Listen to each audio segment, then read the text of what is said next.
And our top focus this hour remains our coverage on the Pulwama attack. The all-party meet initiated by the Indian government in the parliament has come to an end. This meet came almost 48 hours after the deadly Pulwama terror attack. In a first-of-its-kind meeting, Prime Minister Modi-led government took consultations from the opposition as well as allied parties on India's future course of action on terror. Home Minister Rajnath Singh has briefed opposition leaders on the worst attack on the security forces in Jammu and Kashmir. Top opposition leaders including Congress Ghulam Nabi Azad, Jyotiraditya Scindia and Trinamool Congress Derek O'Brien attended the meet. Former Jammu and Kashmir Chief Minister Farooq Abdullah was also present in the talks. This comes a day after the Prime Minister and Union Ministers, opposition leader and the chiefs of the armed forces paid homage to 40 CRPF personnel who were martyred in the line of duty.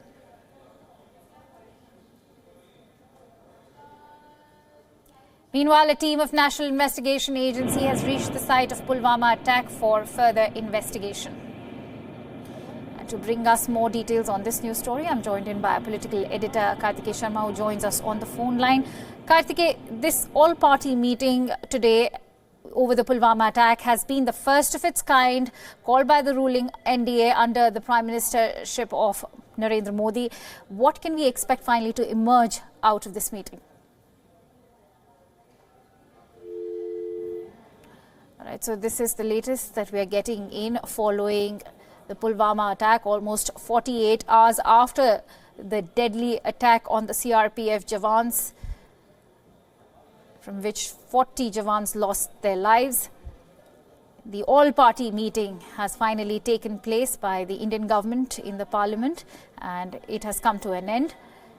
This meeting came almost after 48 hours. For now, let's listen in to the head of opposition in Rajya Sabha, Ghulam Nabi Azad, addressing a press conference. Meeting के अंदर दोहराना चाहते हैं कि इस वक्त पूरा देश दुख में है, मातम में है।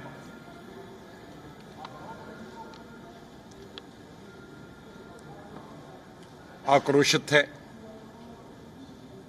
इस बहुत बड़ी घटना। मैंने अंदर मीटिंग में ये भी बताया कि मेरी जानकारी के अनुसार 1947 से लेकर आज तक युद्ध को छोड़कर ये पहली दफा इतनी ज्यादा संख्या में हमारे सिक्योरिटी फोर्सेस किसी घटना में आतंकवादियों के द्वारा मारे गए। तो इस बड़ी घटना में सभी राजनीतिक दल, सभी देशवासी, चाहे किसी भी प्रांत के हों, किसी भी धर्म के हों, किसी भी जाति के हों, आज मातम मना रहे हैं। इस ऐसे समय में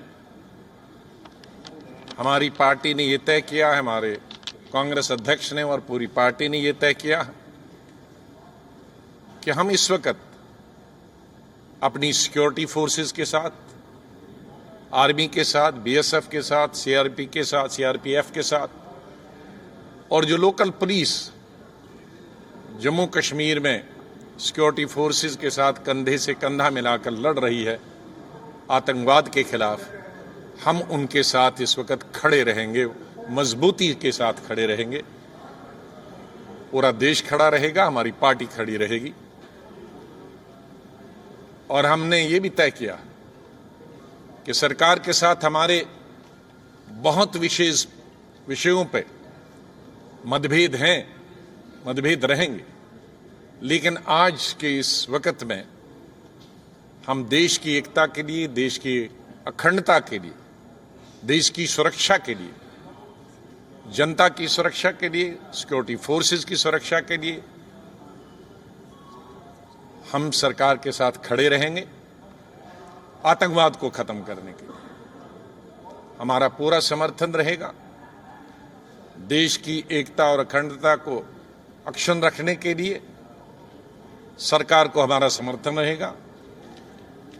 कश्मीर हो या हिंदुस्तान का कोई भी हिस्सा हो, वहां टेररिज्म या आतंकवाद या मिलिटेंसी को लड़ने के लिए कांग्रेस पार्टी का पूरा समर्थन सरकार को रहेगा। बहुत बहुत धन्यवाद। All right, so that was head of opposition from the Rajya Sabha, Ghulam Nabi Azad, addressing a press conference to soon after the all-party meet has been over. Let me also go across to our principal diplomatic correspondent, Siddhant Sibal, bringing us all the details. The all-party meet, Siddhant, is finally over. What has been remarkable, of course, is, and I would like to take a moment to actually appreciate the opposition's stance over here, because not only did Ghulam Nabi Azad provide all his assistance and actually reached out to the government, assuring them that they'll be standing by the government in every decision. It was also yesterday that we heard Congress President Rahul Gandhi's stance. He also supported the government. He actually shut down questions on political controversies. So it's important to also speak about how India as a country, including all the political parties, are choosing to remain united at this moment. Well, yes, we have seen the resolution. The resolution condemned terrorism in all forms. And of course, the resolution also mentioned that how New Delhi has been facing the menace of cross-border terrorism for last 3 decades. And even as we speak, I'm standing in front of the Ministry of External Affairs. I can tell you the non-permanent members of the UN Security Council, their briefing just got over. They're coming out. The Indian envoy to Pakistan, Ajay Visaria, just went like 15 minutes ago inside for the briefing, for consultation. Remember, he is in New Delhi for the consultation, which he is right now doing with other senior members, including the Foreign Secretary here in New Delhi. Right. Siddhant, the all-party meet today over the Pulwama attack has been a first of its kind by the ruling NDA under the Prime Ministership of Narendra Modi. What can we finally expect to emerge out of this meeting now?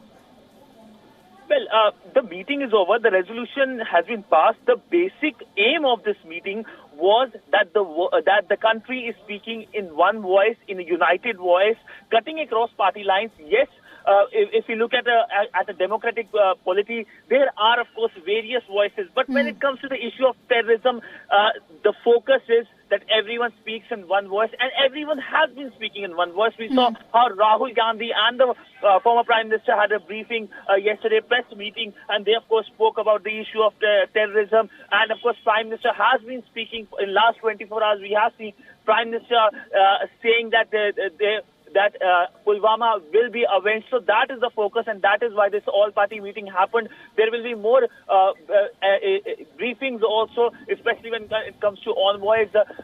Today is a Saturday. Today is supposed to be a closed day for the Ministry of External Affairs, but Ministry of External Affairs is working overtime today to make sure that all the envoys are briefed about Pakistan's involvement in terrorism, in sponsoring terrorism in the region.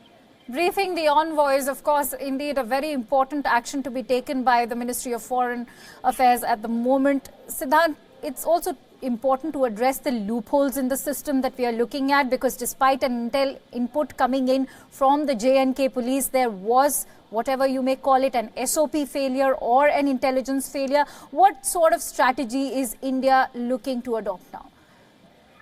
Well, right now, the next stage is to form a global consensus. But I can tell you one thing, that next week will be very busy week when it comes to visits, whether it's incoming visits or outgoing visits. Two important visits. One is Argentina and Saudi Arabian Crown Prince. In fact, we have been reporting how the Saudi Arabian Crown Prince has postponed his Pakistan visit by a day.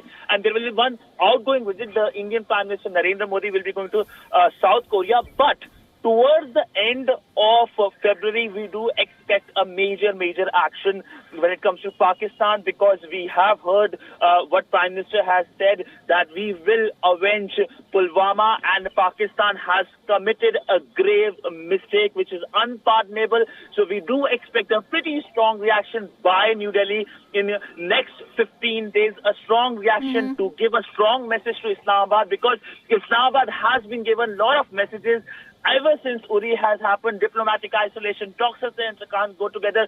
But this time, all the boundaries have been crossed. The red lines have been crossed. Now, New Delhi is waiting 15 days, and a major action is expected from New Delhi towards Islamabad.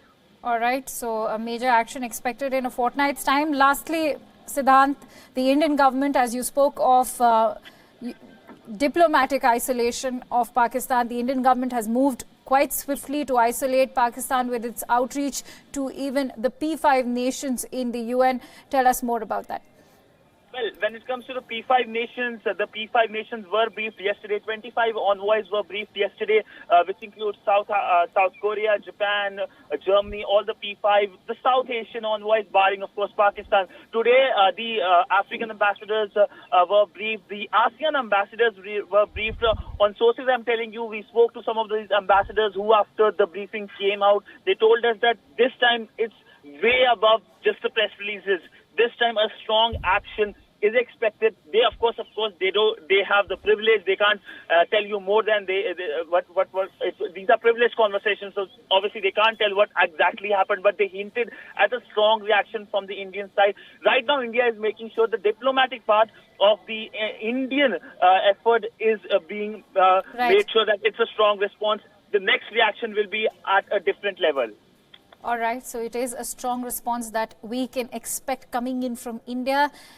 Got to wait and watch how India reacts now. On that note, thank you so much, Siddhant Sibal, for bringing us all the latest.